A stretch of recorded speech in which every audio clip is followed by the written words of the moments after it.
Hi, everyone. Okay, so from all the talk about food today, we're now going to look at the B part of the F&B industry, which is beverages. And our next speaker, in my books, is a very wise man because he has understood the wisdom of the saying, happy wife, happy life.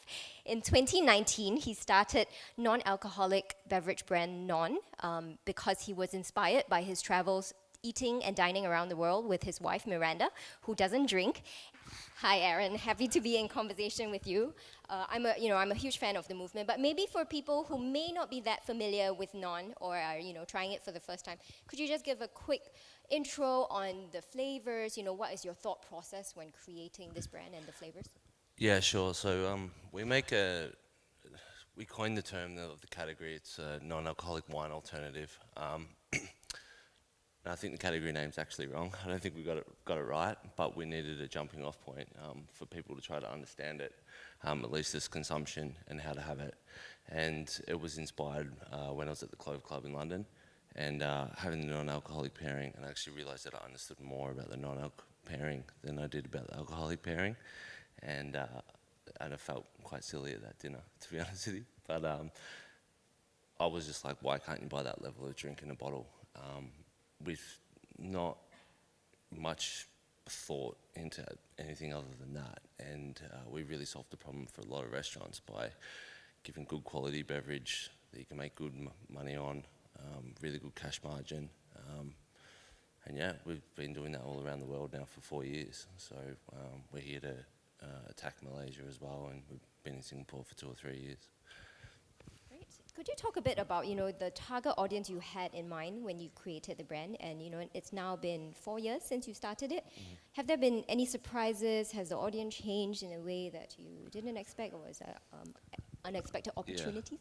I think what I see in Australia and the US is that tasting menus are getting rarer and rarer. The long format dinner is getting rarer and rarer, which is kind of cool as well. I was having this conversation last night where in Melbourne you have to go to Food and Monitor. Us being a good catalyst for that, not trying to sound like too much of a dick, but we kind of kicked off that on-premise revolution, and then Heaps Normal did a really good job with the beer as well. And I think that the sober curiosity is high. I think that you could possibly quite easily have a bad experience the first time with a product that hasn't got the quality behind it, and you might go, oh, I'll just stick to the lemon lime and bitters or the soda water because that wasn't worth the money. So look, the data says 80% of people that drink non-alcoholic products now drink as well. So I think it was more teetotal 4 years ago, and now it's everyone and anyone. They're drinkers, you know. Yeah, I think there's sort of this, presumption that it's women who are the non-alcoholic drinkers, and that was sort of how I got into movement when I was pregnant and I started exploring. But I'm also finding now these days that a lot of men are, moderate or not absolutely like not sober curious or non-drinkers, including a lot of alpha males who are, really into fitness of all ages, from the Gen Z to older males who, are very mindful or do have genuine health concerns. Is that do you find that a growing market? Do you think there's... Yeah, there's definitely more males coming into it and looking at it. That's mainly dominated by beer. Beer leads non-alc globally everywhere. And then, yeah, a natural wine drinker would probably drink a product like Non, and make that switch. But there's also big advocacy in the Gen X and the boomer population as well. Their drinking habits are changing a lot. They're interacting with social media, finding out how bad alcohol actually was. And then generally, probably what I think is the biggest shift is that grandparents don't drink anymore in front of their grandchildren. And they change their habits that way. I've always thought, we have this avatar, it's like this cool old granny, and she's got this big drape on and cool glasses and stuff, and it goes to all these fun restaurants because the kids are grown up, mortgage is paid off, and they're out and about, and they are eating at all these great restaurants and looking up guides. So again, it's a drink for everyone when it's non-alcohol. All right, so let me get straight into the heart of the criticism, which is, people who don't buy into a movement think you're just selling me really expensive juice. So how have you dealt with that? Oh, I hear that all the time. And that's fair enough. I totally understand it. But alcohol's actually really cheap. Base spirit, it costs nothing. All the cost is in tax. There is fermentation and time and all those sorts of things, and rent, of course. But what we do, we're using real ingredients. So an example of it is freeze-dried raspberries is what we use to capture flavour. So not only do we buy raspberries, which are really expensive, then we freeze-dry them, and then we pay people's wages and labour to extract them, and then we turn them into drinks. So, and that's to get maximum flavour, and that's, in my opinion, to do it the right way. Verjus, for example. So wine grapes is about $3 a kilo to buy. Verjus for us is $8 a kilo. So a lot of these things are like triple the price, but you're not going to go out and market about how much we have to pay for Verjus. It's not going to work, right? So it's really important to be able to have these conversations and explain to people that. But for what we do personally, I've got 4 chefs that make everything, and it's a liquid fine dining dish, and my plates are glass bottles and ship them around the world in a kitchen. Like I need all these things. So yeah, there's no wet tax on them, but they've got GST on them still, and there's still salaries and people to pay. Do you think the experience of drinking it is important as well, because it's often celebratory, the process, the ceremony of opening a bottle, pouring it out? Yeah, I'm big on this one, on the premiumness of the experience of when you're doing it. I think that it should be in the same height of bottle. I think height is really important. I've kind of been banging on about it the last couple of weeks while I've been in APAC, but height is really important. It's just the way your eye and brain processes information. So if you see a short little fat shampoo or a tall skinny shampoo or toothpaste, you think the tall one's actually better and more value, but it's actually got the same volume inside. I think that the can is quite precarious in the non-alc world because it changes the occasion totally. If it goes into a glass of ice in a can, well, is it a non-alcoholic drink or is it a soda? And I think there's a lot of confusion around it. And cans are great. They're super cheap.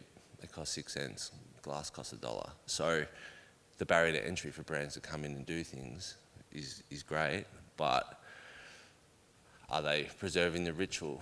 I think that's a question that I think people can make their own mind up about. I don't think I'm going to answer that one. Yeah. Well, since we're in Malaysia, I also want to talk a bit about the halal market, right? Mm-hmm. Do you find it more challenging, selling non-alcoholic or unfortunately we have to use this label, but non-alcoholic drinks to a market that doesn't already drink from the beginning, right? So using the right stemware, the bottles, maybe wouldn't have as much resonance. How has your experience been, markets like Malaysia, Indonesia, which I know you're distributed in as well?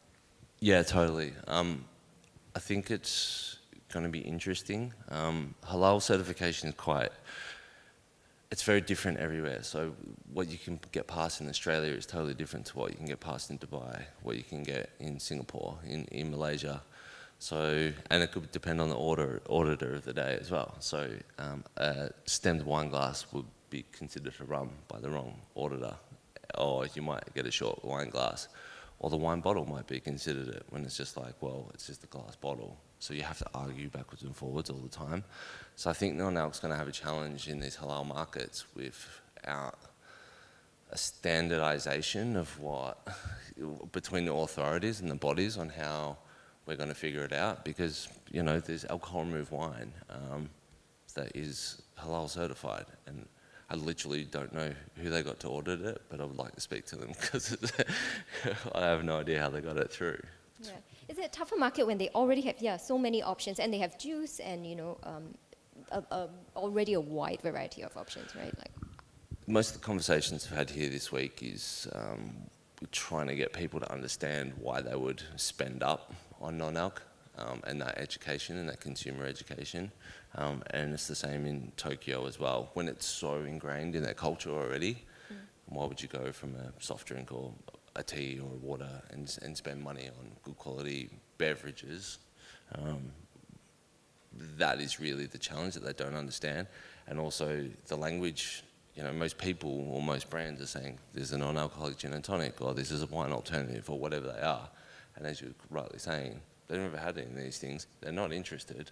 So we're making drinks for, let's say, a more Western world that is not specific to Asia. And the marketing will have to change and the language will have to change.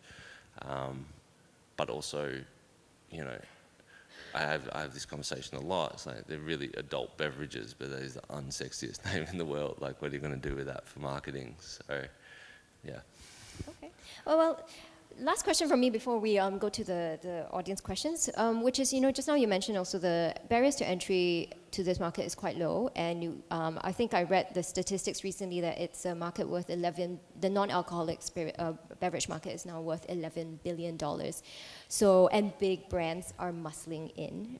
So what do you see as the future of this market? How do smaller independent players, I mean, you're not that small anymore, but how do smaller independent or new startups who want to get into this space, how are they going to survive, and what do you think the market will look like, say, in 2 to 3 years? Yeah, so that data is always really interesting, 11 billion, because that makes up everything. It makes up water, soft drinks. Right. So what the actual gainable market and revenue is really hard to find. You kind of got to look at more wine sales and then go, well, what's the abstinence rate? And then go, well, that's maybe where we could play. I think that if it was a smaller brand, if it was me and I was starting again, I'd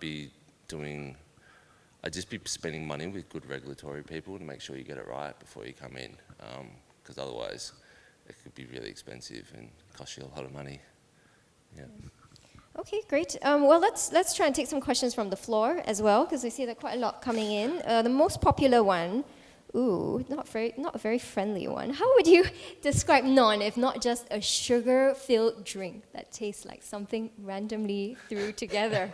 Wow, this audience, the claws are coming out. Savage. Well, how would I describe non if it's not just a sugar drink filled that tastes like something randomly put together?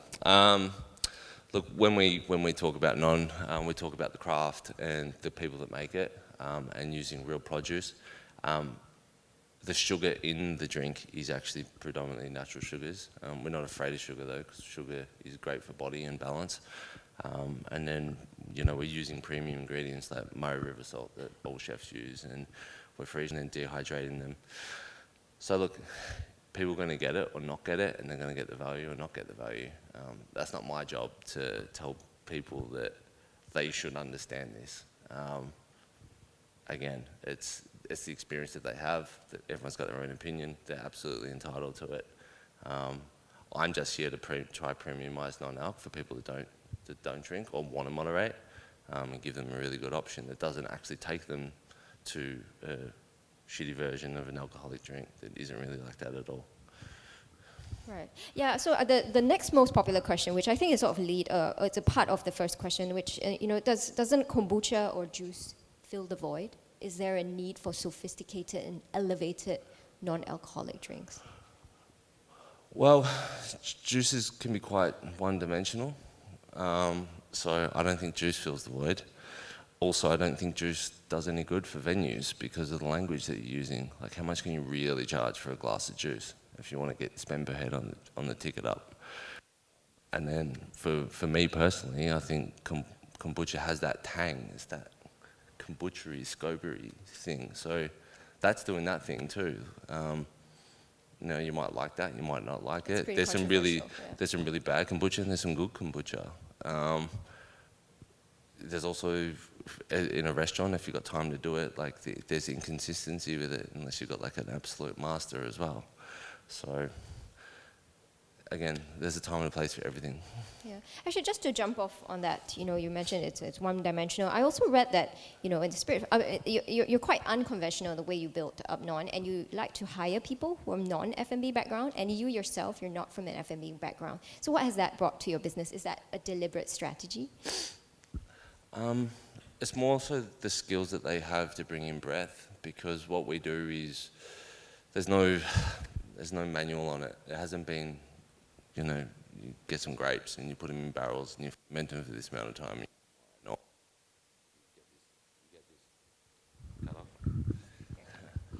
you get this base spirit and put botanicals in there, distill it.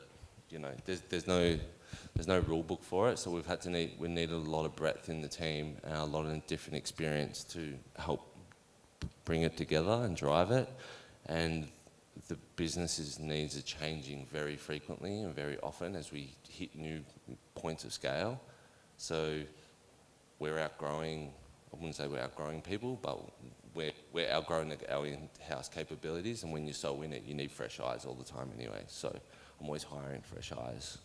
What's been the most interesting perspective that some of these fresh eyes have brought to you? I think the most interesting was Nick, who's in charge of the making of the drink. He came from the cocktail world, and he got in and he was like, he couldn't make the drinks. His NPD was like not very good, and it's from the cocktail world because it was very sweet, and it was unbalanced. And basically, with cocktails, you got your alcohol, and that brings all the sugar back into line, makes everything. We're just going to... Is that working? Okay. Okay. I think I'm doing it. Okay. So I think that was one of the most interesting, and then I actually hiring people from non-alc. So Kate, my CMO, ran Seedlip in the US and marketing. And it's like, oh, that's how you actually run a drinks business. We just had like Good move. we just had good liquid, and I actually didn't know about serve and occasion, and trying to get people to understand it. So that was a very good hire as well. Is that your benchmark? Do you look at Seedlip as a benchmark or other brands? They wrote the rule book. They had a lot of good systems. There was, they didn't have the playbook or be able to go to the library on what this is going to do and non-alc as well.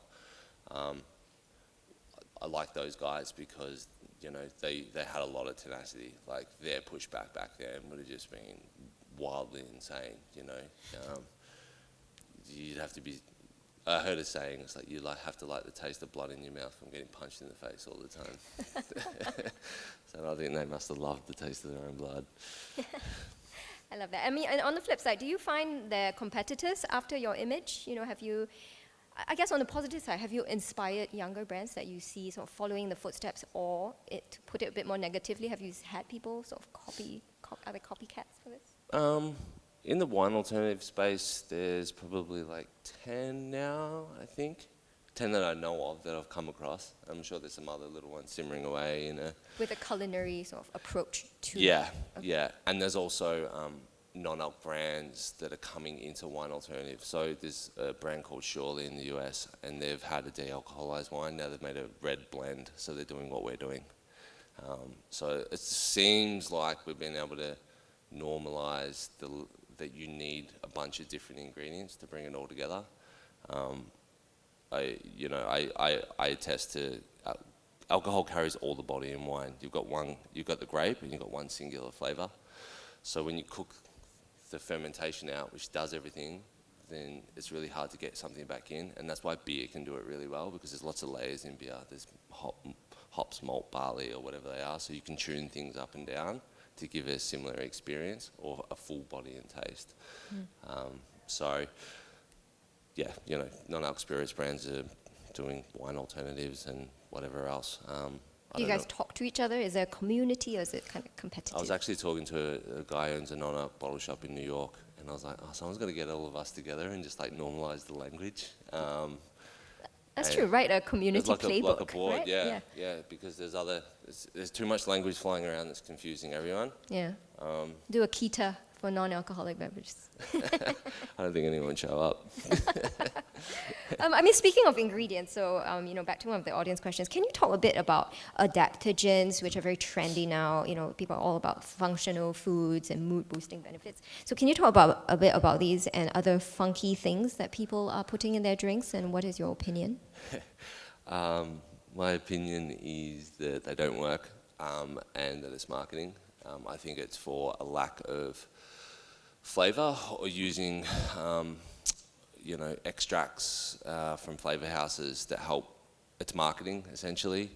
I haven't seen any studies yet that prove the actual efficacy of these things, or how much you have to ingest. Like, can you actually get it from half a teaspoon of lion's mane, or do you actually need to like ingest a whole dump truck of it to get what some of their claims? And there's no studies on it. And from what I've read, there's been very limited human trials with very small sample groups, and the most of them where they've seen a positive effect has been on dogs and cats, I think. So I got asked this by an influencer in Soho home event in LA. She's like, "Oh, what euphorics have you got in there?" I go, "I've got flavour. You know, I don't need the extra bullshit." So. But do you think that's different in an Asian context? You know, where Ayurveda, TCM, and a lot of these herb-based knowledge, even though maybe it hasn't been scientifically proven, but it's been held on to for generations. I totally agree with that. I think there's things that you cannot quite grasp or get your hands on, or ever is there enough money in that for science to actually go and chase it, because science and studies runs on funding, and the funding is to sort of, from government and universities, that when they get it is actually to fund, big world problems. Is the efficacy of lion's mane a big world problem? I don't know when that is, but yeah, I think there's a time and a place for it. There's a belief for it. Whether it's a placebo or not, that's not for me to say. I don't know if they should be marketed in drinks as these health tonics and mood boosters and all those sorts of things. If they are misleading, if they are in fact correct, then by all means, 100%. Okay, good to know your stance. There's another popular question. I grew up in a society where people are almost forced to drink. Hands up if you feel that way. Wait 1 second, where did I've lost it. Have you looked into this social component of this habit? People are forced to drink. As in, like, to fit in? Yeah, exactly. The social pressures of, having, and I mean, I have an anecdote for this, right? So when I was pregnant, and I've been known to be a bit of a drinker. And when I was pregnant, I was trying not to be obvious about not drinking. But then you would order it, and then the waitress comes and says, "Oh, you want the mocktail?" And the whole table goes, "Why are you not drinking? Is something going on?" Like, so that kind of social pressure makes it hard for people, even though they want to moderate or not drink. It just makes it hard. Yeah. Yeah, I think so. I grew up in Australia, which is obviously heavy drinking culture, and binge drinking, and that has changed a huge amount. My CMO, she's pregnant again, and she went to Bray, and she got teas in like little ceramic cups and stuff. She's like, I just felt shit. I wanted a beautiful, delicate drink in a wine glass, and just wanted to feel included. Yeah. I think that it's the same as, I think vegans and vegetarians, maybe not so much here because it is more common, but definitely in Australia, they're kind of like, "Oh, you're vegan," you're a bit weak or you're a bit weird. That is totally gone now. If you're vegan, you're vegan. If you're vegetarian, you might be something else like shellfish free, and there's so many like allergies now and dietaries that people need to consider. And I think that non-alc is now exactly the same, where people are like, "Oh, it's pretty cool. You don't drink." Yeah, it's part of your identity. I think a lot of it also boils down to, say, menu design, right? Because often it's like tucked away next to coffee and tea, and it's kind of obvious when you flip there. Like, I would love for the drinks to be just integrated in the main drink selection, and you can quietly point to it and not be like, "I want the mocktail." Yeah, totally. And mocktail's a dirty word now in the drinks industry now as well. So there's nothing to mock about not drinking. It's just your choice. Also, using the word mocktail has a price ceiling on it, where a non-alcoholic cocktail you actually can put another 30% just on the price. I don't know if that's really the case here, but generally else around the rest of the globe it is. What you're saying for a non-alc menu on the menu and non-alc program, we definitely have it in Australia. It's definitely in the UK and the US is getting there. There's a really good craft beer option. There's some wine options, and there's some cocktail options as well. Yeah. Okay, sounds good. What is your biggest takeaway from your experience building up Non? What is your biggest takeaway? Like, any lessons learned from building up Non? Non, yeah. Good question. There's so many daily. My biggest lesson. I love this audience. Very good questions. Yeah. I think it's just doing things like non-conventionally is like really, really hard. It's really, really difficult. Do I do that? No. Doing non-conventional things is really, really hard, and trying to pave the way and trying to, sometimes feels like you're trying to convince people when you're just living your values.